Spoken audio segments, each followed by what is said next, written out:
Hello again. My name is Les Wicker, and we are in the midst of a program, this will be number 4, that we are exploring 3 things you must understand. That's the title of our program. And incidentally, if you would like to visit us on our website, you can go to 3 things at ashevillechurchofchrist.com and get onto our website there and learn more about who we are and who I am and things of that nature. So this is our program. The first of those 3 things is this right here. Evolution is the biggest lie that has ever been swallowed by mankind, or at least one of them. And so we've been establishing that over the last several programs, and we've talked about the eye, the human eye, and how complex it is, complicated, meticulous, and precise in its meticulous nature, and what an incredibly composed organ it is for sight. And not only do you have one eye, but you have 2 eyes that work together to perceive exact distances like you need to thread a needle. We talked about the fact that there are many other species that have very different eyes than we do. So the supposed evolution of eyes cannot be established as coming from one, primary or primitive eye, because the eyes are specialized. This is a dragonfly here. This actually isn't the one that I was looking for, Sadie, but this is a dragonfly with dew all over him. But the dragonflies have eyes that are there's about 28,000 hexagon-shaped individual compound eyes is what they have, which is very different from our eyes. So we've talked about some things that are very complex. We ended last time with this little story. And this is the story of the emperor's new clothes. And this story so perfectly parallels with the establishment of evolutionary teaching today that is just amazing to me. The fact that the emperor was so vain and prideful that he wanted these weavers to develop they claimed they were rather sly and wise, and they came and they knew they could play on the emperor's pride and vanity in order to sell him something.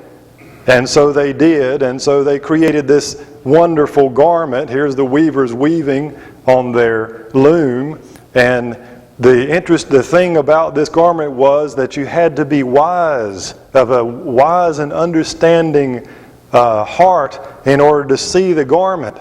And his counselors came and looked at it, and they couldn't see it, but they were afraid they were going to lose their job. The prime minister came, and he couldn't see it, but he was afraid he was going to lose his job if he went back and said, well, I couldn't see anything. Then the emperor would think, well, my own prime minister is not wise. My own counselors are not wise. And then finally, the king himself goes to see the garment, and guess what? He couldn't see it either. So he assumes himself to be unwise, but he doesn't want to look like a fool in front of all the people. So he says he made out as though he could see it, although none of the people could see it. And he parades through the street naked. And all the people say, oh, what a glorious garment. Oh, how beautiful the king looks in his new garment. But he was naked. He didn't have any clothes on. Until one little honest boy here says, hey, the emperor has no clothes. The emperor is the evolutionary establishment today. And then the epitome of pride and arrogance. He wants to hold the degree that says, I have discovered the origin of life. Well, sorry. God beat you to it. My friend, if you have ever been one of those who have believed that it is wise to take the middle road and believe that you can accept both positions on origins, that is a theistic evolutionist position, then you don't recognize your own contradiction, because the two positions of origins, that of creation and evolution, are diametrically opposed and mutually exclusive. As mutually exclusive as atheism and theism. You cannot be an atheist and believe in God. Nor can you believe in God and at the same time be an evolutionist. Evolution, at its very core, attempts to explain the existence of all things, including man, through spontaneous chemical processes outside of any supernatural intelligence. And if you don't believe that, just read the books of evolution's leading proponents. Bible says, a fool has said in his heart, there is no God. Psalm 14. And the reason is, a person would have to be a fool to reject the obvious in order to cling to the irrational. I, for one, will not bow with reverence to the altar of an ape, being served by the high priest of atheism, the scientific elite, who are so smart they think that they came from a monkey. Oh, okay, an ape-like creature. Like that makes it all believable. Where did the ape-like creature get his eyes and his ears? You still got the same problem. Whether it's a monkey, whether it's a man, whether it's a dragonfly, whether it's a turtle, no matter what it is, you still got the same problem. Eyes come from intellect, design, planning. They're complex, they're intricate, they're meticulous. In fact, if you choose to cling to godless evolution, hold it, Tristan. If you choose to cling to godless evolution, you've got more problems than you ever dreamed of. For example, how would you like to explain sexual reproduction in terms of any slow evolutionary sequence? It's almost as if God foresaw man's foolish attempt to explain life without him, so he put a special stamp on most forms of life that defies explanation. You see, the evolutionist model predicts asexual reproduction, which is, asexual reproduction is the splitting in two, and then each one becomes identical to the first one. That's asexual reproduction. Single-celled organisms, some reproduce in asexual reproduction. You get two identical organisms. And evolution predicts and says that asexual reproduction came before sexual reproduction. But if that were true, then how could the amazingly complex and diversified sexual organs ever arise from two identical organisms? Would you like to explain that? Plus, theoretically at least, the complex and completely different reproductive systems of the male must have completely and independently evolved at the same time and place of those of the female of every species. Just slight incompleteness in one or the other would make both useless. And, of course, you would need to explain why single-celled organisms would even begin to develop male or female parts when they would have been of absolutely no use to the organism. And remember that random mutation is the only mechanism for evolution. And by the way, no mutation has ever been observed to be beneficial to the species, but rather detrimental. So you might want to take that into consideration when developing your explanation. I know about the fruit flies, I know about all the other, but they can't, they can develop them with four wings and various kinds of mutant qualities, and they can't reproduce and they can't fly. So all mutations are detrimental to the species, not beneficial for it. Furthermore, the millions of complex products of the male, each carrying the genetic code for the species, must have a mechanical, chemical, electrical compatibility with the eggs of the female. Not to mention the fact that each species must have the instinct to know what to do and have a desire to do it. Hand me some of those pictures there, Sadie.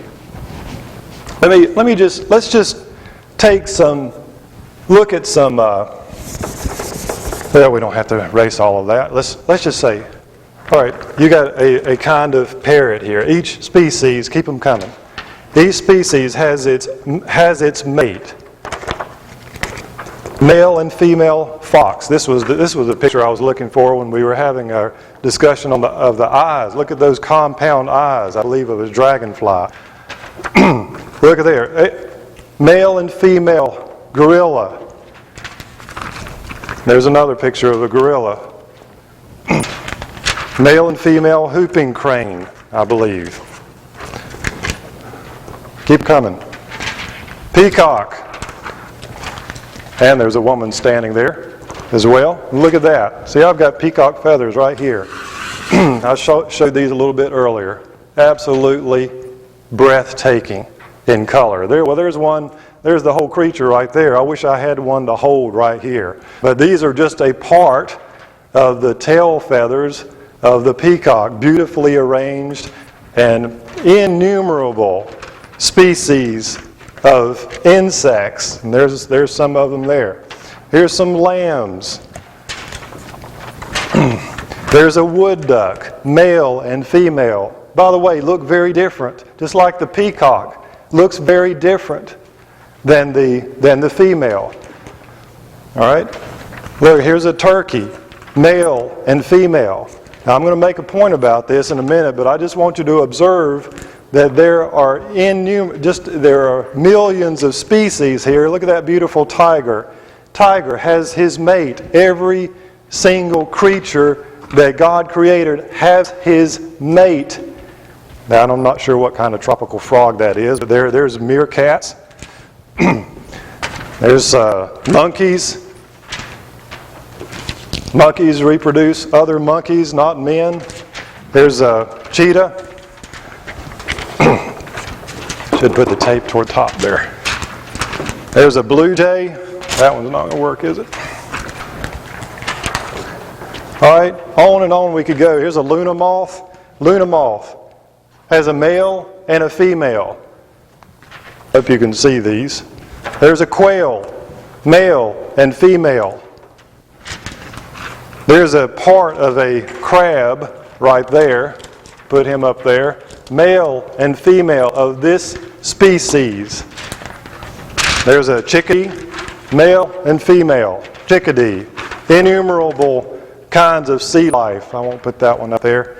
There's a hummingbird on one side of this and the monarch butterfly on the other.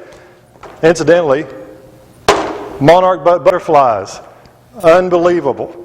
Unbelievable. Think about caterpillar. You got a caterpillar here, okay?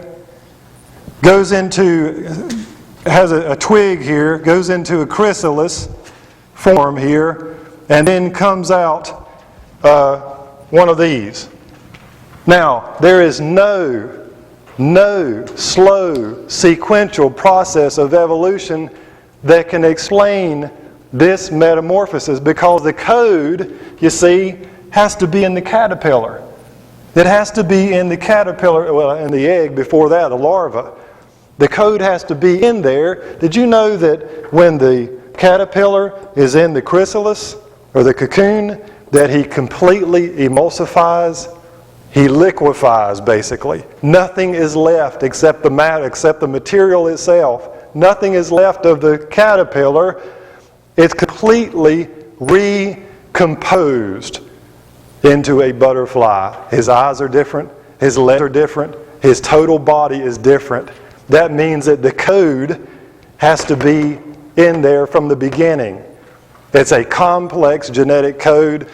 monarch butterflies reproduce other monarch butterflies, nothing else. Here's a swallowtail, zebra swallowtail, I believe. Here's a leopard, male and female. Well, I'm running out of room. Let me just show the rest of these, some of these. There's a northern flicker, woodpecker. Woodpeckers, another amazing thing. Do you know that the tongue of the woodpecker goes through his mouth and goes around his head, and his tongue actually connects back close to his beak from around his head? No other bird like that. How did that happen? There's no explanation for it from an evolutionary standpoint. There's a beautiful lion and another tropical frog of some kind there. Frogs, another thing. Start out a little egg, get to be a tadpole, grow limbs, and because the genetic information for that has to be there from the beginning. I believe that's another fox. And there's a toucan or something like that. Tropical bird here. Let me get some of these. Here's a Dimetrodon, male and female. A Pachycephalosaurus, male and female. Triceratops, male and female. You want to tell me what this evolved from? What's the links between this and something else? There's nothing else like it. What about Protoceratops, male and female? Brachiosaurus, similar to a Apatosaurus, male and female. These things are complex and intricate from the beginning. Male and female. What's the point of this? We could go on like this for the next year. But what is the point of this exercise? Just this. All these distinct species on Earth have their mate. Plants, animals, and mankind. And there is no reasonable evolutionary sequence that can explain one of them, much less millions of them, and the sometimes bizarre distinctions that make them unique. How do you explain the light of a lightning bug, for example? How do you explain the sonar of a bat? How do you explain the web of a spider in terms of a slow evolutionary process?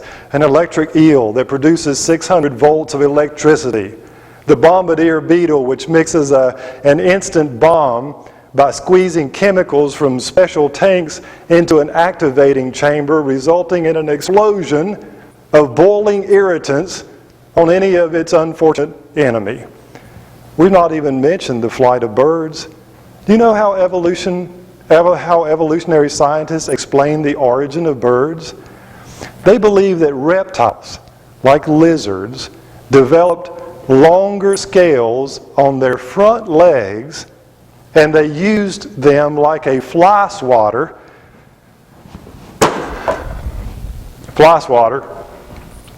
to swat an insect out of the air. Now, I heard this repeated just recently on the 92nd Naturalist, which should be called the 92nd Indoctrination of Godless Evolution, but he described this very thing, that the evolutionary theory describes the flight of birds as here, I've got another illustration of this. Pardon me just a moment. Here's a lizard. This is typical of the books that you'll find anywhere in the library, wherever. You got a lizard. He's chasing a dragonfly here. This one isn't shown swatting one, but you can see that he's trying to grow longer scales on the edges of his front legs there, and then a little bit longer here, and a little bit longer here, and finally becomes a blue jay. Folks, this is a fairy tale. There is absolutely no evidence for this whatsoever. I guess evolutionists never study flight, or otherwise they would not come up with such foolishness as this. Listen, air, you know why they make, look at this fly swatter. Well, here, I got to take some of this stuff down. Wait just a minute. Help me here, Lindsay and Sadie. I'm going to get my children up here to help me clear the board. But I hope that you remember what the point is regarding sexual reproduction, that you have to have a mate for every single species, and evolution cannot explain one of them, much less millions of them. Now, look at this fly swatter. You notice something about that? It's got holes in it. Well, this one has a pattern on it, but the fly swatter has holes in it. Why? Find me that balloon, Sadie. Did you see the balloon over there somewhere? Here it is. Here, I want to show you something. This is easy. I mean, this is simple. Take a balloon.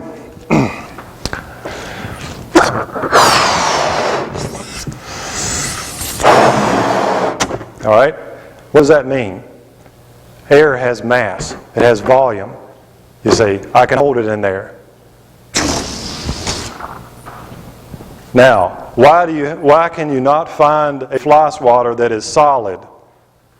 Because solid ones don't work. You can't swat a fly with a solid fly swatter because the air moves the fly. It's like if you ever drive into a snow. You know, you're driving down the road and there's a snow coming down, and the snow goes over your windshield and across the back of your car. Why? Because air has volume, it has mass. All fly swatters have holes. Look, this, what happened to my book? There it is. Well, I lost my page here. I should have left it open.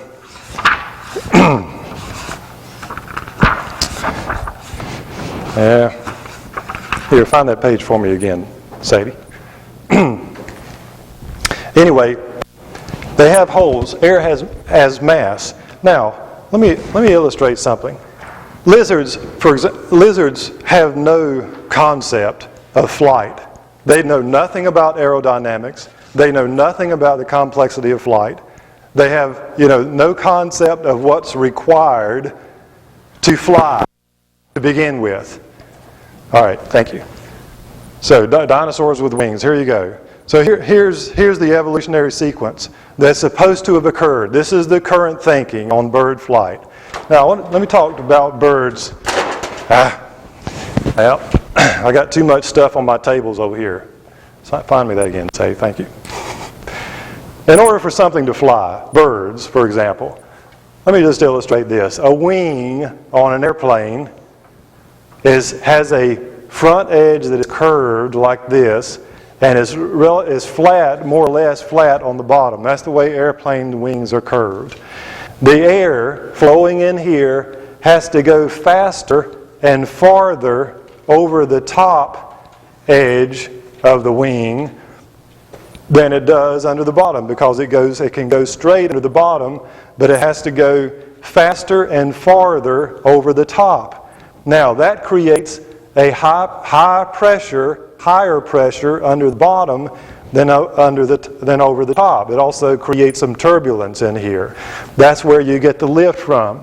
Now, do lizards know that? No. Lizards do not know anything about that. And neither do birds, really, and at least in their mind, it is instinctual. It was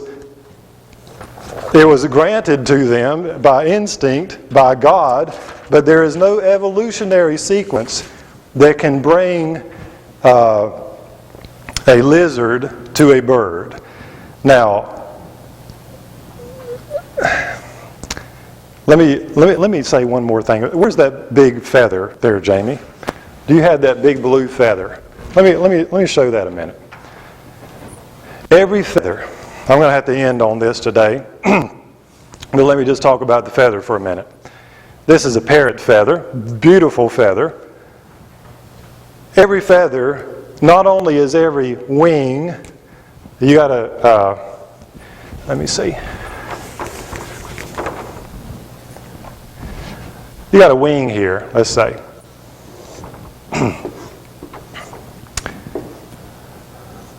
You got your beautiful primary feathers go out here like this, and secondary feathers and so on. These up here get thicker. Not only is the wing itself shaped in this airfoil design, like I've illustrated here, but also the feathers themselves are shaped in the same way. Each individual feather is also an airfoil. I'm not sure if you would be able to see that if I could hold it that direction, but the stem of the feather lies right in this area generally, depending on where it is, particularly the primary feathers, which are these right out here, are airfoiled just like the whole wing is.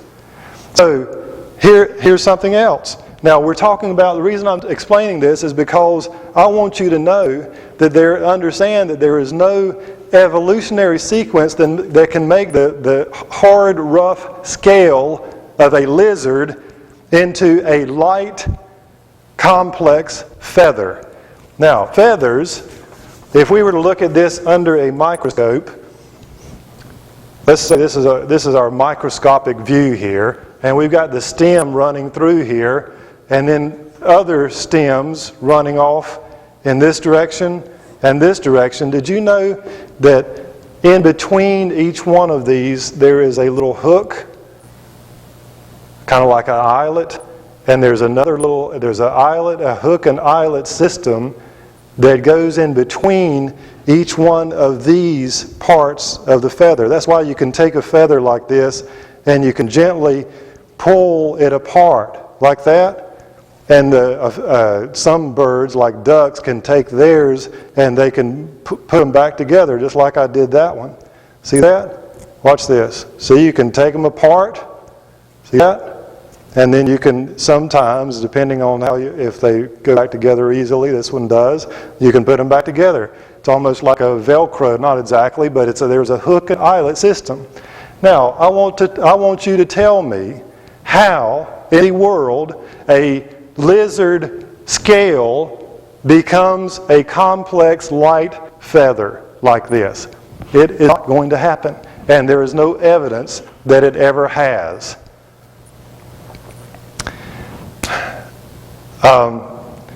This is the kind of thing that you get when you eliminate the answer before you ask the question.